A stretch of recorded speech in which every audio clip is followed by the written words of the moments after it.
sendiri lebih responsif terhadap pembelajaran yang praktis dan relevan dengan dunia digital. Pendekatan kontekstual membantu mereka memahami kapan dan bagaimana bahasa Indonesia baku digunakan, tanpa meniadakan identitas lokal dan gaya komunikasi media sosial. Teorinya yaitu menurut Sudaryanto 2017 menjelaskan pembinaan bahasa adalah upaya untuk meningkatkan mutu penggunaan bahasa, antara lain mencakupi peningkatan sikap, pengetahuan dan keterampilan berbahasa yang dilakukan misalnya melalui jalur pendidikan dan pemasyarakatan. Selanjutnya akan dijelaskan oleh rekan saya. Selanjutnya, kita masuk ke pembahasan yang selanjutnya, yaitu pola sosialisasi melalui media digital dan komunitas lokal. Di sini strateginya mengoptimalkan media sosial, influencer lokal dan komunitas digital daerah untuk kampanye pembiasaan bahasa Indonesia yang baik dan benar.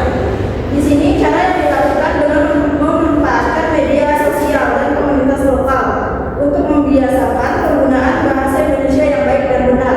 Misalnya dengan membuat konten di Instagram, TikTok atau podcast yang menampilkan budaya lokal seperti Dayak atau Melayu, tetapi tetap memakai bahasa Indonesia yang sopan dan benar.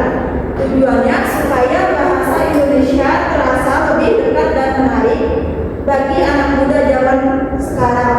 Kemudian ada alasannya, generasi Z membangun identitas dan kebiasaan berbahasa dari lingkungan digital dan sosial. Jika pembinaan bahasa hadir di ruang digital dengan format yang menarik dan dekat dengan budaya lokal, efektivitas akan lebih tinggi dibandingkan pendekatan konten kelas saja. Generasi Z lebih sering belajar dan berinteraksi di dunia digital. Mereka membentuk cara berbicara dan berbahasa dari media sosial dan lingkungan online. Kalau pembinaan bahasa Indonesia dilakukan lewat konten digital yang seru dan sesuai budaya daerah, hasilnya akan lebih baik dibanding hasil belajar di kelas. Dengan begitu, bahasa Indonesia digunakan dengan santai tapi tetap benar.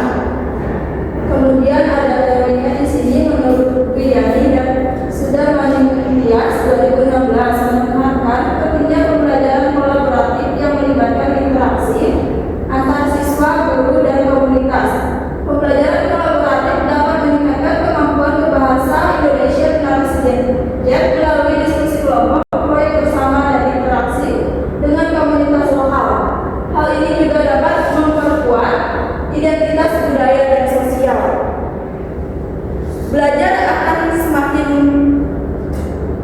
Belajar bahasa Indonesia akan lebih efektif kalau dilakukan secara kolaboratif, yaitu melibatkan siswa, guru, dan komunitas. Kegiatan seperti diskusi proyek dan kerjasama dengan komunitas lokal bisa membuat kemampuan berbahasa meningkat. Selain itu, kegiatan ini juga membantu menumbuhkan bangga dan cinta pada budaya sendiri. Baik, itu tadi penyampaian materi dari kelompok kami. Mohon maaf jika ada kesalahan kata. Sekian dari kami.